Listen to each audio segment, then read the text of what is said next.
Hello, everyone, and welcome back to Speech of the Week. For those of you who don't know me, my name is Mary Hartman. I am Director of Education at Bard on the Beach, and I'm here with Harveen Sandhu, and I'm going to tell you a lot more about her soon.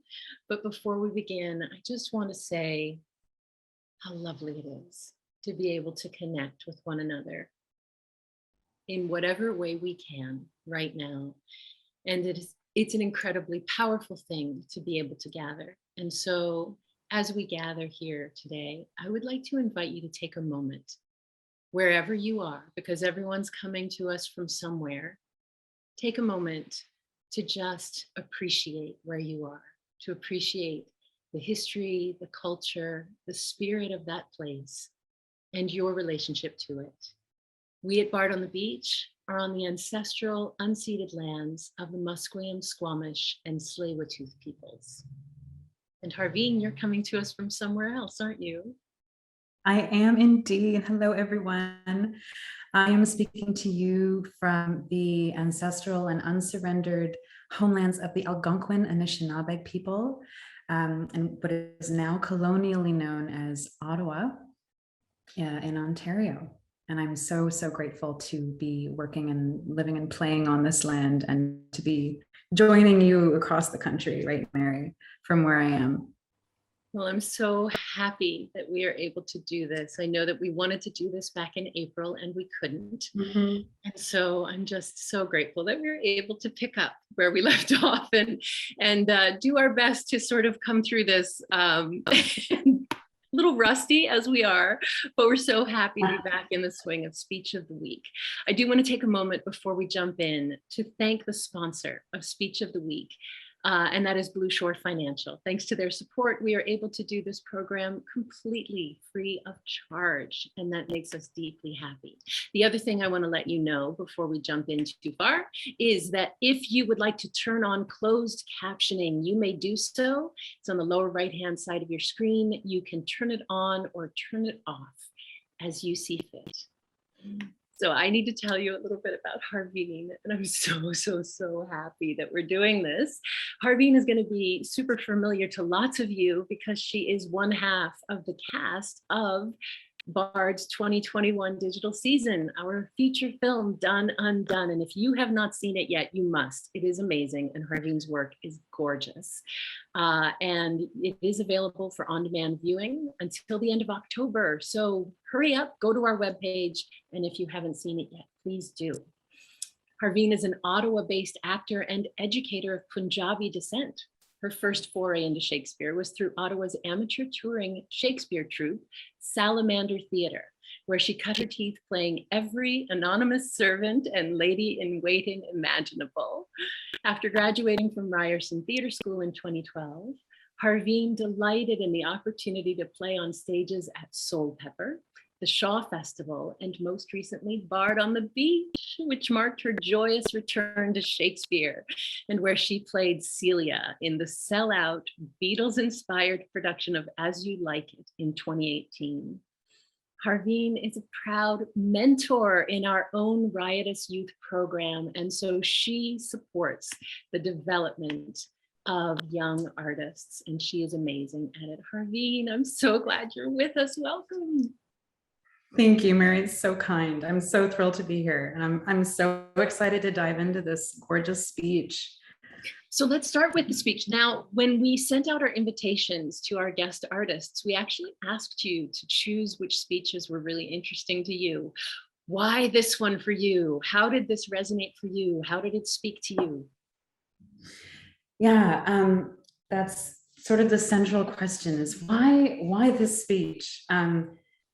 For me, I think... Well, you know what? I just realized we should probably say from the outset, in case people aren't aware, it is Polonius's speech from Hamlet, when Polonius is bidding farewell to Laertes and has lots and lots of advice. So sorry I cut you off. I just realized that might be valuable information. Yes, thank you. Oh my goodness. Yes, so yes, Hamlet, Act 1, Scene 3, yet here Laertes, aboard for shame. So I chose this monologue because Polonius is my dad.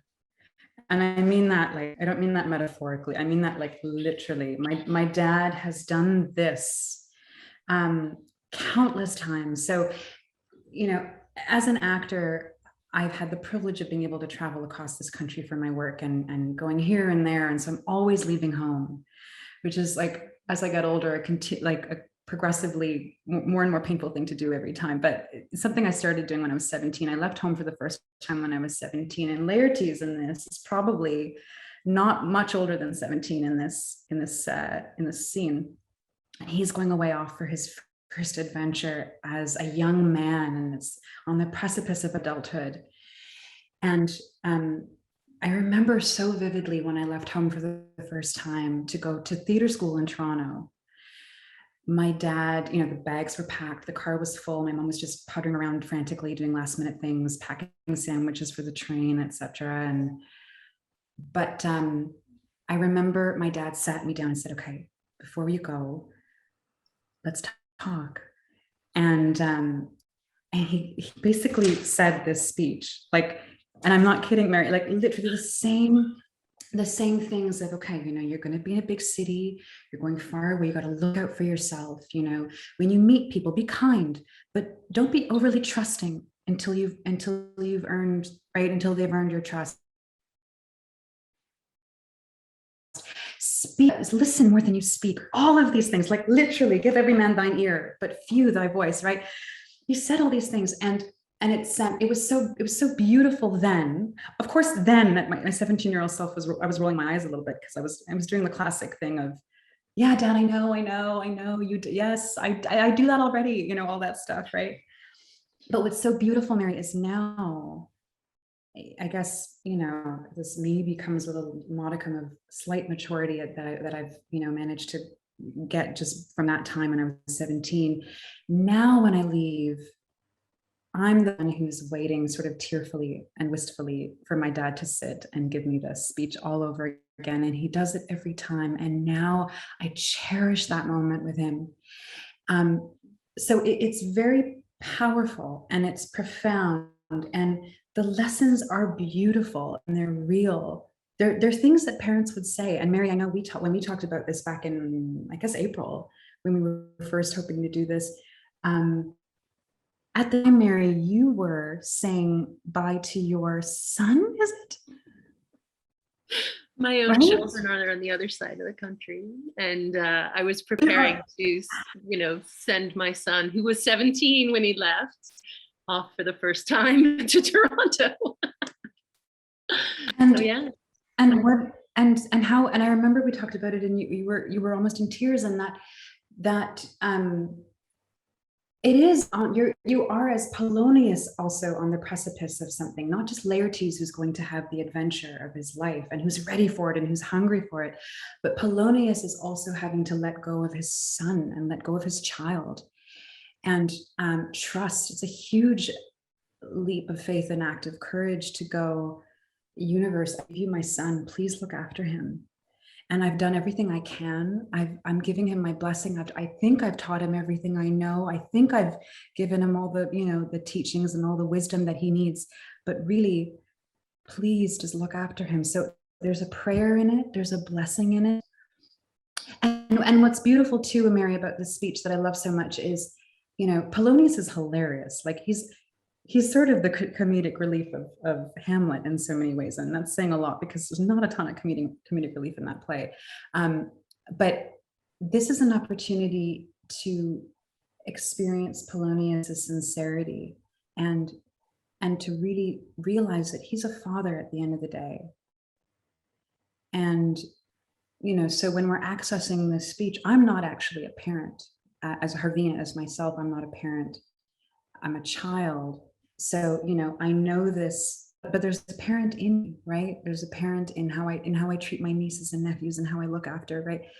And how I mentor the youth at Riotous Youth. It's that same quality, right? So we all have access to this, either as Polonius or as Laertes, having gone away for the first time.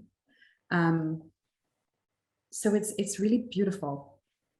And there's a wonderful continuum, isn't there? I mean, you know, everything that your father shared with you is informing all of those things that you then pass on to the young people in your life, and will continue to do so. And like, I think about my own parents, and my dad would always cut newspaper articles out and mail them to me. And I realized just the other day that my husband and I do that for our children, because we're always sending them links over text. And it's that continuum, isn't it? So 100%. 100%. And it's funny, right? Because there's so much humanity that comes out. So for example, I'll go back to that one, which is one of my favorite ones, which is give every man thine ear, but few thy voice, which is, listen more than you speak, seek to understand more than to be understood. Right. What's so funny about my dad saying that is my dad doesn't do that. Like, he's a talker and he'll talk right over people. He never listens to anyone. But there's something about him and his upbringing and what his dad told him, right? Like, when he sat in his dad's lap, whenever that was, that he knows that that's wisdom. He knows that that's something you say. And in a way, what's cool about this speech too, that those of you who are going to be working on this, that you can put into this is that wistfulness of like, do what I can't do what I couldn't do, be better than me. My dad, like, my dad has gone so far as to say that he says, I've never learned how to listen, but you must, so there's a deep, tender, sweet human thing there that is vulnerable and beautiful. So yeah, there's comedy, there's tenderness, there's everything in this. And the simpler it's performed, the better, the more that those teachings will just pop out. You don't even have to do anything with this text. Even just reading it, it's so profound. I love what you're talking about with the complexity of the character and that vulnerability and imperfection. And I don't know, like, I think Polonius is sometimes given a bad rap, that he is often portrayed as shallow in some way, or to be scoffed at or brushed aside. And it's just so much more complex than that, isn't it? Polonius does things that aren't good, but it's also worth remembering that, Polonius is a single parent in a really high pressure, demanding, difficult job, like politically charged. And and like most parents, I imagine Polonius is just trying to do his best. Oh, 100%. And he loves his son. I mean, this is the thing, is like, even villains are capable of loving their loved ones, right? I mean, Polonius is not quite a villain, but like, that's the thing, is the more complex we get and the more we can, it's so interesting, right? Because within Shakespeare's plays, there are archetypes and stereotypes, like in some other way you can say stereotypes for certain characters.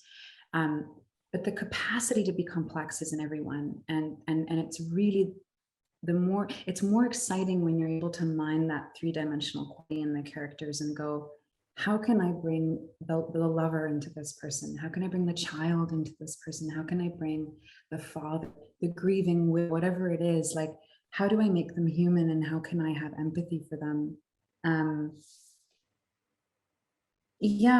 Like, does he get choked up at some point? Does he stall at some point because he doesn't want to let go of his son? How does he see Laertes? Does he see him still as the young, mischievous boy that he's always going to be able to protect? Or does he see him in this speech? Does he actually see Laertes as, oh my God, you're a young man. You're not a boy anymore. In fact, I don't even recognize you.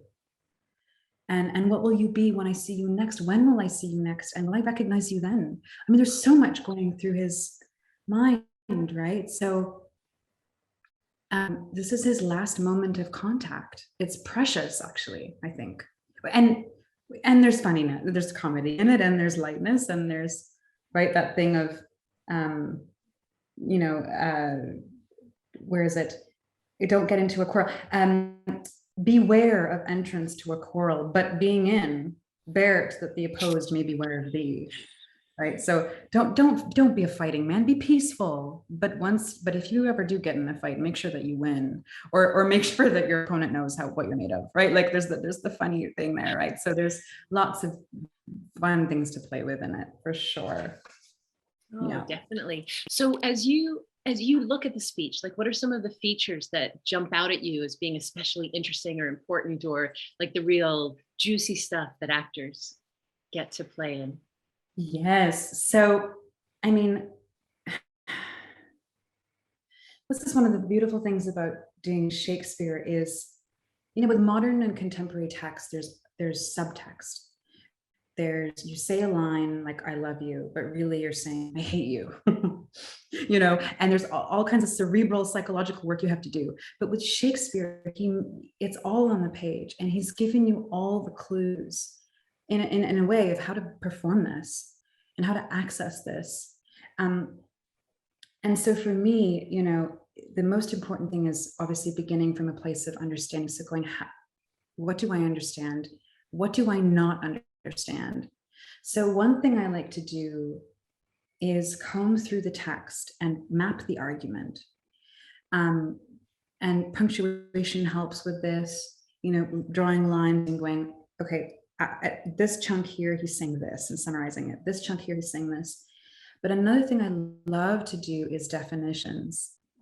So looking at definitions of words. So for example, I don't know if you can see here, I wrote the speech out, and the orange is just words that pop out instantly that I go, I don't think I know this. So for example, precepts. I'm not too sure what precepts mean. It's not a word I use every day.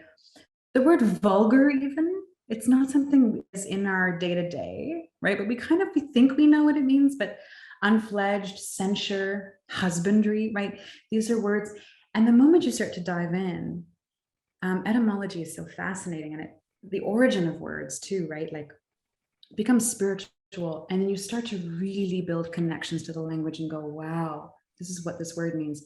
And what I love to do is then also look at words that I think I know the definition for, like grapple or character or memory, even words that, we gotta go, oh, I know what that means. But if you actually mine even further, you can find just infinite realms of definition and connect. So I go through the text. When we have a general wash, like, okay, I know the gist of that. Yeah, I know that word. Then all we get is kind of a generalized wash of meaning. Whereas when you can do exactly what you're talking about and really mine those words for the nuances and for the specificity of their meaning, that just gives us so much more to connect to. And those connections are electric for us within our relationship with text, but then also that then generates out into the audience, right? Because we're that much more alive and vibrant. 100%, Mary. Because the truth, like, you can't hide on stage. The truth will always come out. So if you're not connected to the language, the audience will see that you're not connected. One thing I learned that from Peter Hinton, who's a fantastic director in Canada, and he talked about this exact thing, and he called it pizza pie. So he said, you have to pizza pie all your tricky words. And we kind of went, what do you mean by that? And he said, okay. And so I'll do it with you, Mary. If I say the word pizza, if you grew up in this country, you don't even have to be from here, but if you grew up in this country, you grew up eating pizza, you know exactly what pizza means. You can picture it. You have such a clear relationship to what pizza is, whether you're a saucy person or you're like, I like a little bit of sauce. I like a lot of cheese. I like thin crust or an oily, big, like a thick crust, whatever it is. We all have such a specific relationship to pizza. That word for us just ignites so much, right? But the word precepts is not a pizza pie word for me yet, because I haven't created a relationship to it. So how do I pizza pie it, right? Doing that work. And then when you say it with such fullness and assuredness in what it is and your relationship to it, then we see it. Even if it's a word the audience doesn't know, they'll understand what you're saying. It's so magical.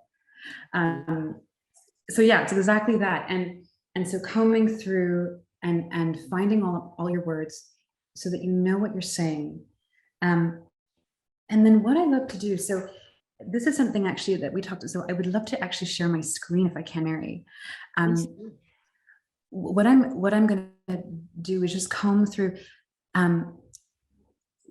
Usually what I used to do was look up any version of the play. So whether it's, Cole's, like Sparks Notes, or any published version, I think that Indigo or Chapters, and that would be my kind of Bible version of the script. But what I like to do now is go to the very first folio edition of a script. So first folio, and you can look this all up online, and they're all available online. First folio literally just means the very first publication of Shakespeare's works that was ever made. And it was done sort of within 6 or 7 years after his death by his two closest friends. And it's the most sort of definitive, original, very authentic publication of his works. And what is remarkable about this is the way that it's written. So if I show you here, let me just, here we go. Yes. So if I open my screen share, here we go. So can you see, Mary? I just want to make sure. There it is. There it is. Okay, fantastic. So, yet here, Laertes, right? So in most versions, modern versions, you'll see here spelled in our modern way, which is H-E-R-E. Here, there's 2 E's. Aboard for shame, not our usual spelling for aboard. We usually have A-B-O-A-R-D, but here he's got aboard, or aboard. So the first folio actually includes these clues. They're incredible clues for the actor of how to perform this text. And when we have modern publications, we lose all this idiosyncratic spelling that Shakespeare actually originally wrote the plays in. And the idiosyncrasy of this is not random, it's deliberate. When we have 2 E's here, it makes us go, yet here, Laertes? Put an emphasis on here. You're still here, your train is leaving, get out, aboard, right? So which is so different from yet here, Laertes, right? So the emphasis, he's asking us to put emphasis here. And of course, my emphasis will be different from Mary's emphasis because we're 2 different people. So there's tons of variety and diversity possible, even with this prescriptive indication of here, right?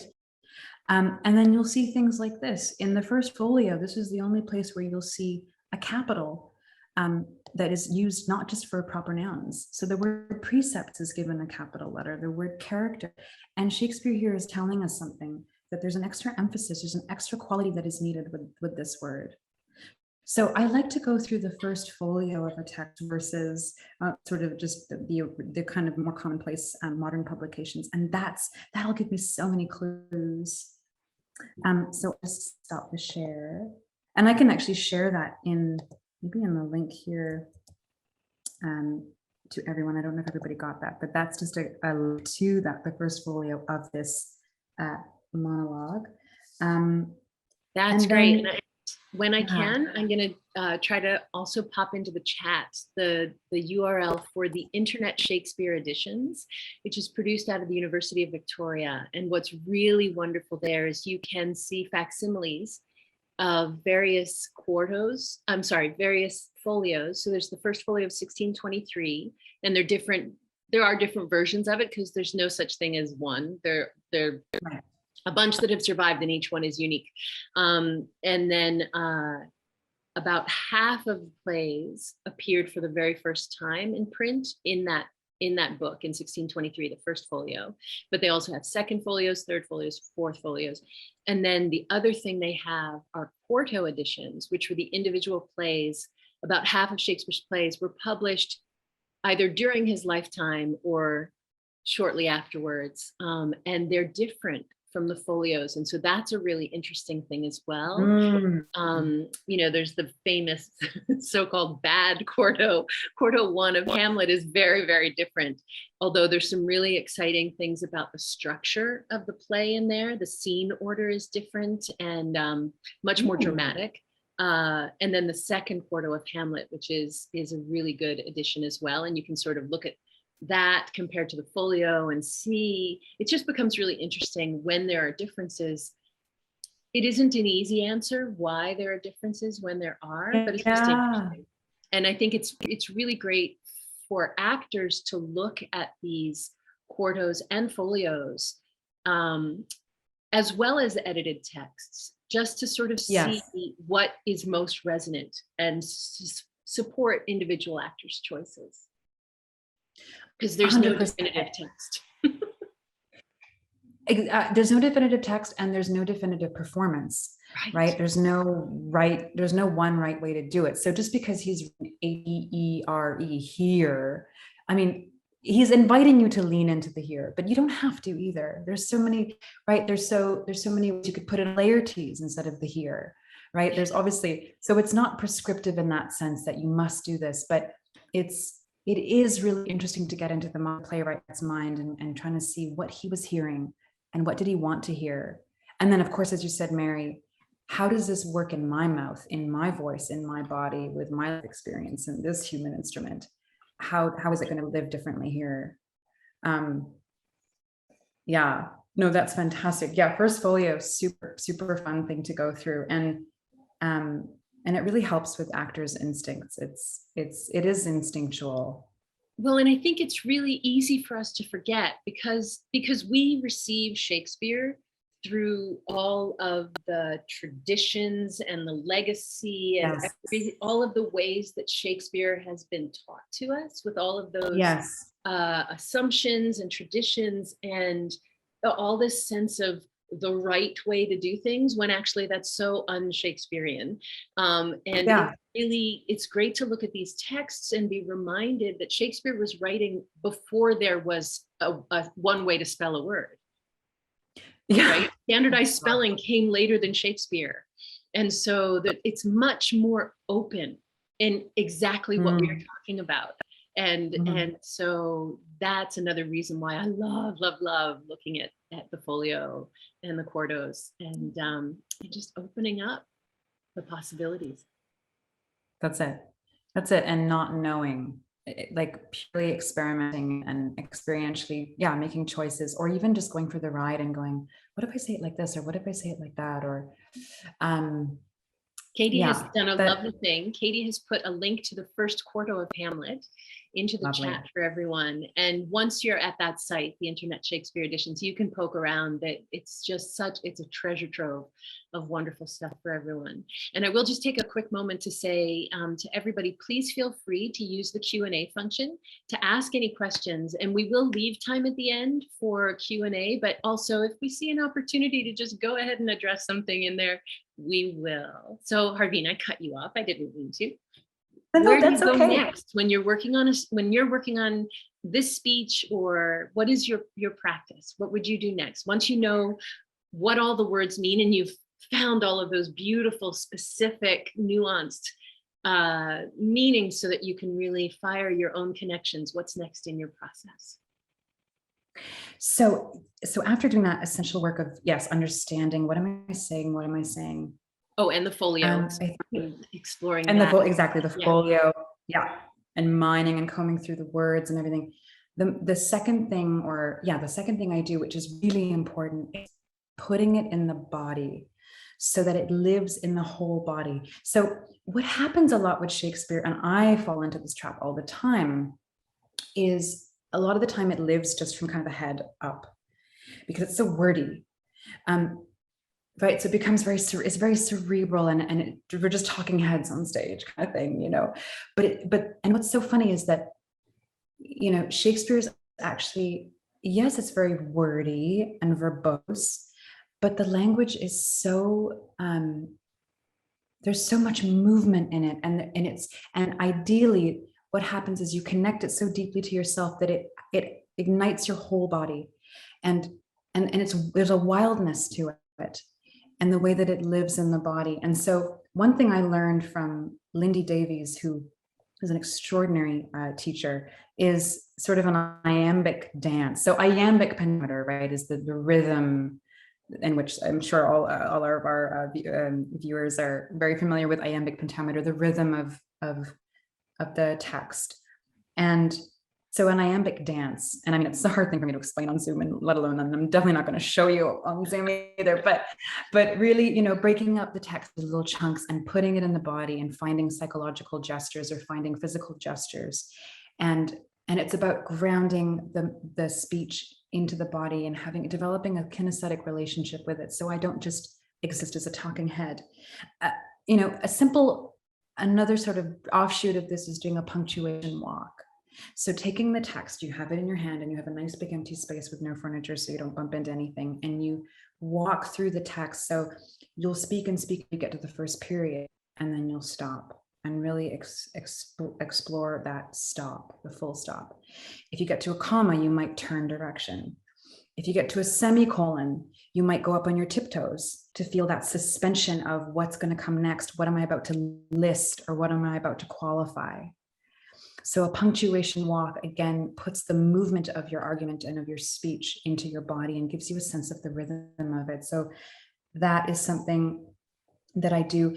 And then another favorite thing that I do, which I find to be sort of the last thing I do before I really start to get this, and I start to begin to run with it, is the gesturing. So this is a little bit different from the iambic dance, but the gesturing, this is something actually we can all do right now. This is something I learned from Ian Watson, he rest in peace. He taught me everything I know about Shakespeare, really, and Ryerson. And what he talked about was just finding one gesture for a monologue.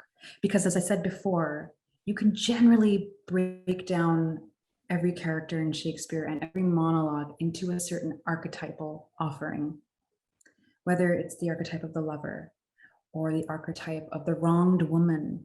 If we're talking of Hermione in Winter's Tale, for example, sir, spare me your threats, whether you're coming from, or you're the adventurer, in Twelfth Night, there's so much adventuring, right?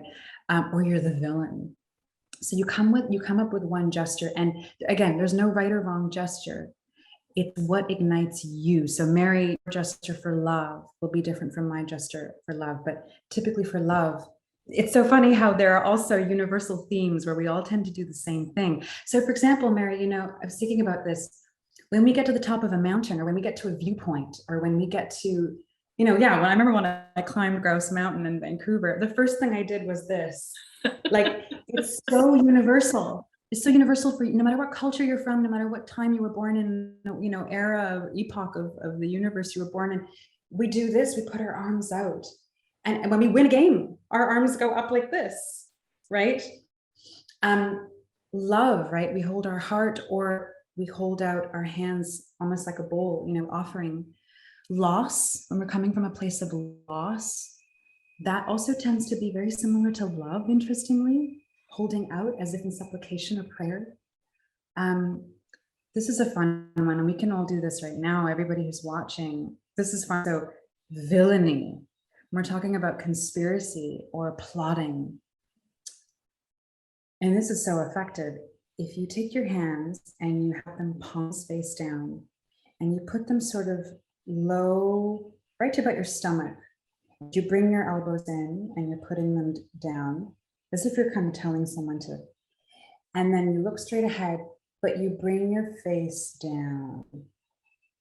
You bring your gaze down, and you have the energy going out through your fingertips. And you're channeling your Senator Palpatine in here from Star Wars. Like, he's got electricity shooting out of his, and you feel all of a sudden, you feel something in that. Am I right, Mary? Or am I on absolutely. Wow. Right.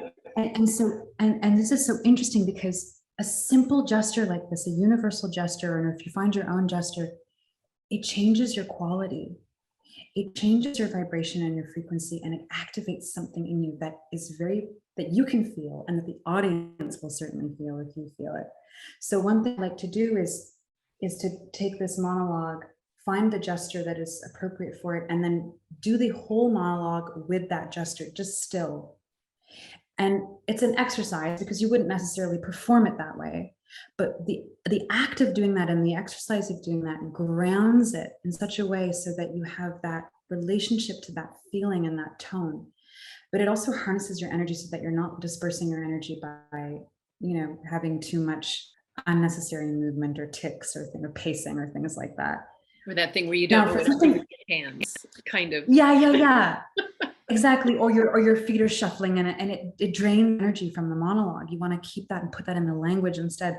So for something like this monologue from Polonius, I go, okay, what would the gesture be? It's it could be love, maybe. It's not loss. I don't think loss is at the forefront. It's not villainy, so it's not this guy. Is it adventure? In adventure, what is adventure? Hands on your hips, kind of looking out, like, it's comical. Right? These are big gestures and they're abstract, right? They're supposed to be kind of archetypal, but that is so effective when you do that, right? Da, da, da, da. You put your hands on your hips, right? It's not quite that. This is a tricky one because he's teaching, but he's also blessing. He says, my blessing with you, right? So there's a blessing there. Maybe he's putting his hand on Laertes' shoulder. Maybe you can imagine Laertes there, or maybe there's another gesture that comes through. But basically, you'd play around, and not in front of a mirror, but just because of what you look like. But you'd play around and you'd find, what is the gesture that evokes this quality in me, that puts me in the right headspace and body space to launch into this monologue. So what's that gesture? That just singular gesture. And then you would do the whole monologue in that gesture. And actually, actually, Mary, I'll go so far as I do encourage for those of you who will be submitting, you can submit with the version of you doing the gesture, because it is so evocative and so powerful. And what is so interesting too, Mary, is I've actually seen performances like by stellar actors who literally will deliver a monologue with one gesture. And it's so simple and so grounded that one gesture holds everything that they have to say. So that is a possibility for those who are interested in the exercise. But I would recommend to do the exercise in any case, because it is so revealing and so satisfying. Well, there's so much, that's been written about, that's been documented about how there is a whole nother level of intelligence that is kinesthetic. Like, our intellectual processing happens on many different levels, and one of them absolutely is kinesthetic. And there's a lot of information that comes from gesture, from movement. 100%. And I would even go further, Mary, and say that the body's intelligence is the primordial first intelligence. Like, I'm sure when you were saying bye, Mary, to your son, your stomach, like those butterflies, right? Your heart was probably, right? Like, we get the knots, the tension, or the sadness, the hollowness that comes. All of those things happen even before we can put words and thoughts into words. So the body knows. So working sort of outside in, from the gesture inward, which seems counterintuitive, is actually really effective, and it's actually very human. I think it's how we work. It's that thing of, you can tell how someone is feeling depending on how they're sitting. Yes. Well, and you can also affect your mood and your feelings. Yeah.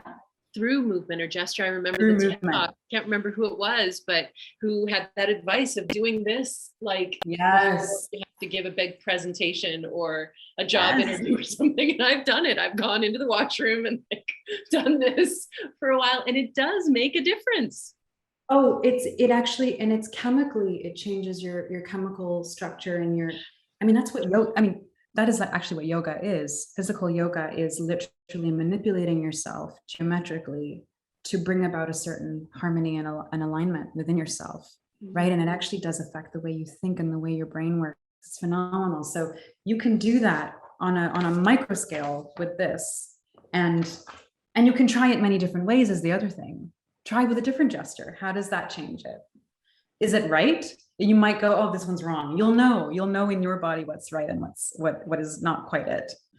But those are just some of the things, Mary, that I would say off the top of my head that I would do with this monologue. But I'll go back and just say one last thing, which is that the simpler the better for this. And why do you think I think that because the teachings themselves are so profound. Let me go here. The friends thou hast and their adoption tried, grapple them to thy soul with hoops of steel, but do not dull thy palm with entertainment of each unhatched, unfledged comrade.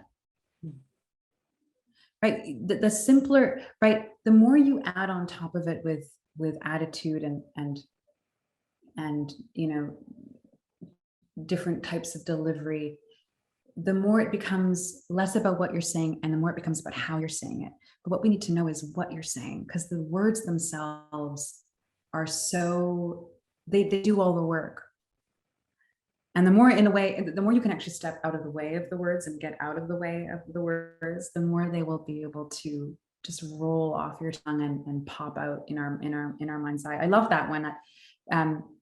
The friends thou hast and their adoption tried. So the friends that you have, their adoption tried, that you have, who've earned your trust and who you've been with through thick and thin, grapple them to thy soul. Grapple is a great word to look up. Grapple is, when we think about grapple, we think about struggling with something. But again, if you go and you do your definition work, you'll find grapple actually means to hook something, to attach something very securely to thy soul. Soul in the first folio is capital S with hoops of steel. Anyway, so just, yeah, the beauty of that. And then, yeah, finding what is the quality there? What is Polonius recalling his friends from his childhood? And also what's interesting too is, yeah, exactly that, what are the things that Polonius maybe failed at or didn't do, or things that he wished he had been told that he wasn't told, but now he's getting the chance to tell his son, right? So, and some of that is your own invention, and a lot of that is in the text, but you can have so much fun with the meaning and playing around with how you give this speech. So I'll leave it at that. That's a lot. It's beautiful. And if I may, I've got a reflection and then a question for you. So the reflection is, from what you're saying, the thought that jumped into my mind was, it's really about allowing each of these ideas to resonate for you as an actor in the unique way it's going to resonate for you. Like what you were talking about, as you imagine Polonius's own friendships, or the advice that Polonius may have gotten and wish that maybe Polonius, they'd gotten, and all of those other things. That's what jumped into my mind, is just really allowing each of us in our own interpretation to allow, all of those resonances that are personal to be there. And I'm reflecting back to what you were saying about simplicity and how simplicity can be so powerful. So the question I have for you, and I know that, actors train your voice, and you do all kinds of voice work with really great voice teachers, but without that, what advice do you have for people for anything practical with breath, or just to really allow those resonances to be there? Do you have any advice? Yes.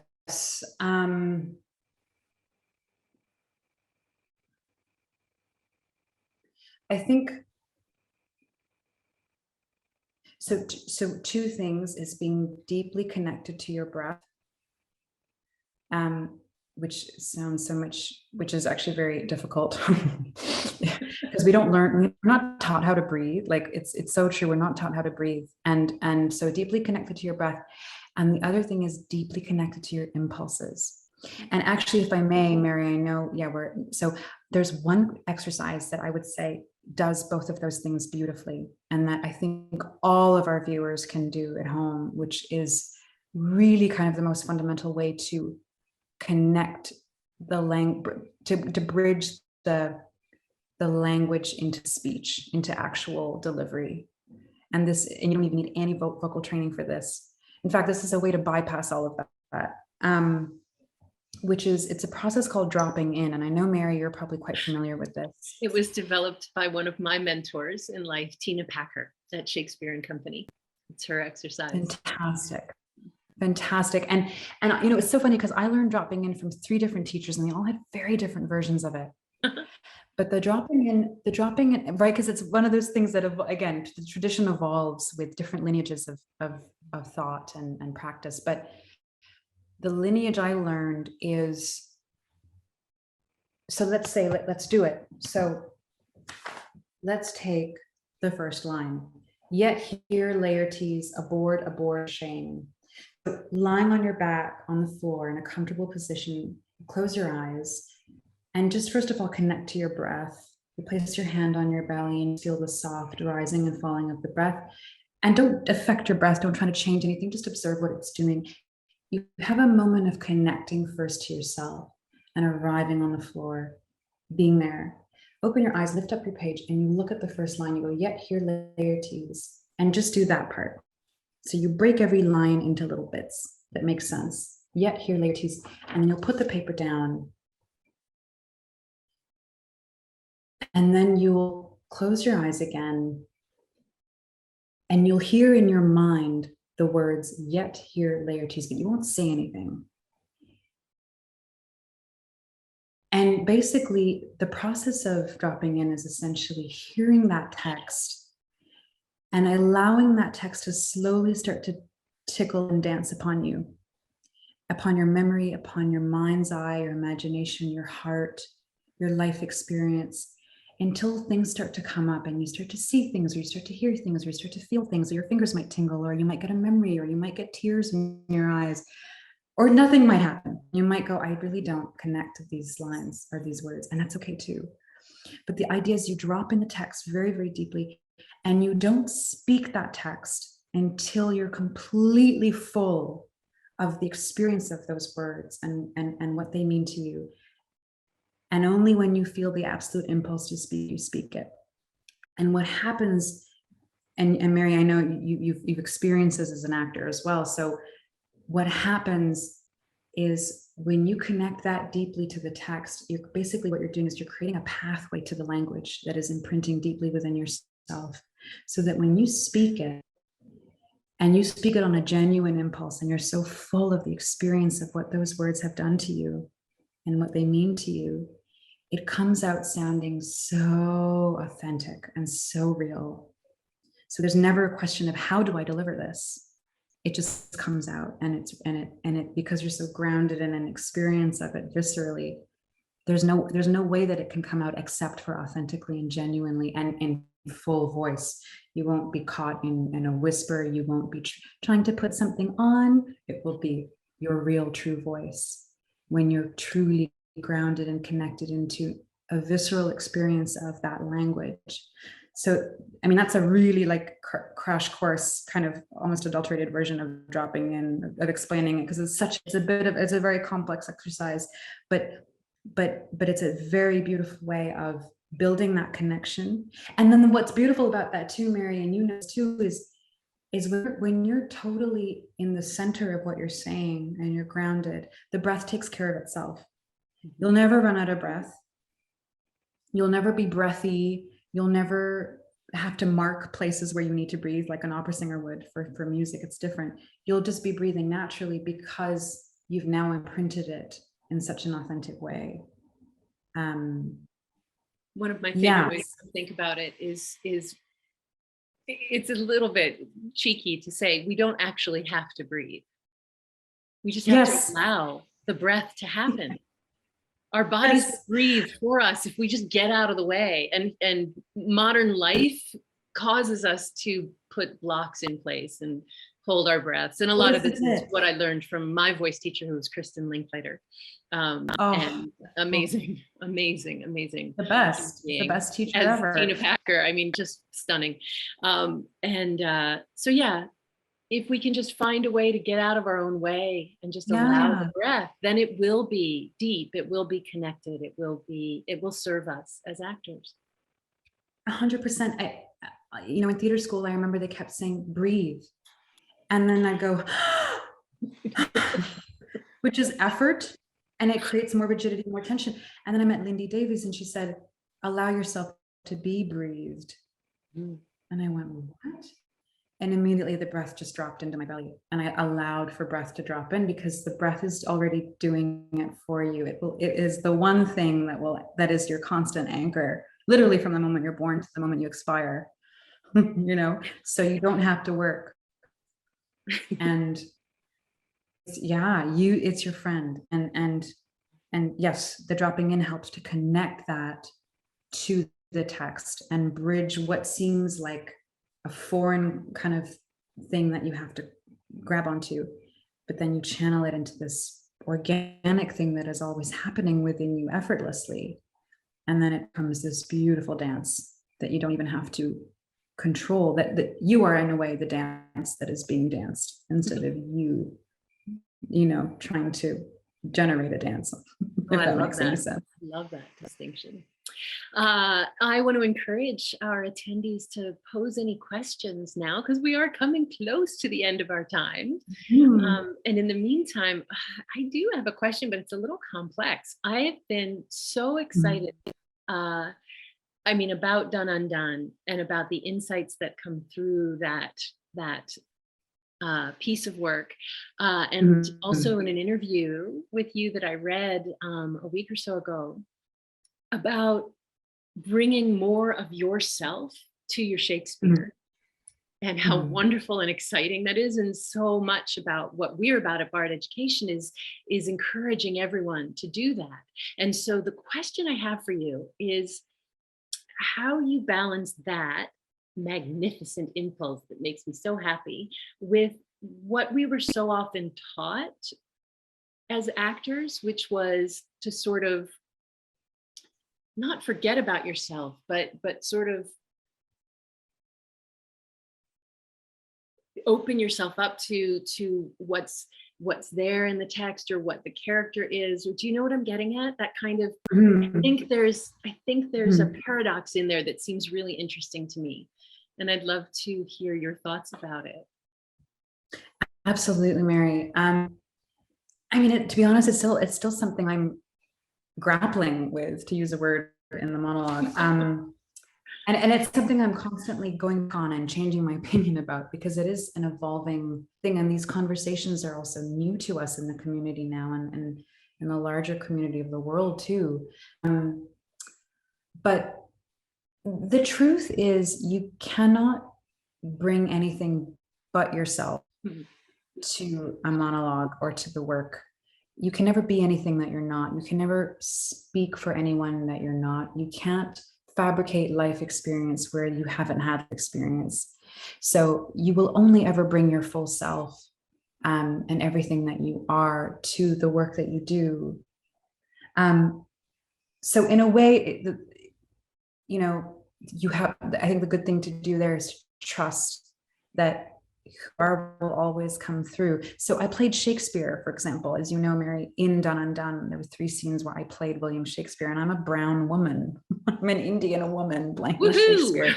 I know, yeah. So, but you know what's interesting is I never, I didn't have to think about, I never once actually, now that I'm reflecting, it's so interesting. I never once thought about, what does it mean that I'm a brown woman playing Shakespeare? I never had to do that because I assumed I was Shakespeare. If I had stopped and said, how would a brown woman play Shakespeare? Then we would have seen an actor trying to wrestle her identity with playing Shakespeare. But really, we just wanted to see Shakespeare.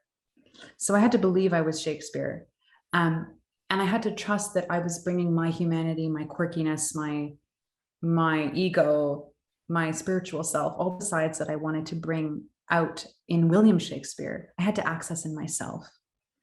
So in a part like that, does it make sense for me to mine my Punjabi heritage? Not necessarily. There's a place for that too, right? But I was playing William Shakespeare. And I was playing a version of him that was beyond even him. Like I was playing the symbol of him in some ways. So I had a lot of license to be many different things, as opposed to just opposed to a white man. I was a symbol of him as an institution, but also as a human. So you'll always bring yourself to what you do. So there's no fear in that. But I know what you mean, Mary. In theater school, it's tricky because you're trying to bring yourself, everything that you have of yourself, to the work, but you're also trying to simultaneously reach for something that you haven't made a connection to yet. Mhm. So it is this weird kind of zooming in while zooming out. It's this two motions happening at once. And so there's this wonderful tension of, how do I aspire to be this character? How do I aspire to the father Polonius? I'm not a father. I'm not even a mother. I can't even relate on the level of parent, but I've been a child. We've all been arguably children of someone, right? So how do I transcend and access that? And working from where you are is always better than trying to be where you want to be, but you're not there yet, kind of thing. You always have to work from where you are, because that will be the most honest thing that you can give an audience. And so I believe in that in when we're teaching training actors is especially when we're training young actors, is allowing them to really be where they are and allowing them that gentleness in the initial years. Because I remember theater was hard. We were pushed a lot, which was great, but it was also bullish at times. But we can only be where we are in our evolution. We can't be anywhere else. And we can I never don't know if not that be answers. who we are, even as Yes. even as we open up the possibilities for our imaginations to run free. It's still our imagination. It's still, and as we bring the audience with us on this imaginative trip that we want to take, it's still our imagination. One of in the dropping in form, when it's in a scene, when you're doing it with a scene partner and speaking to one another.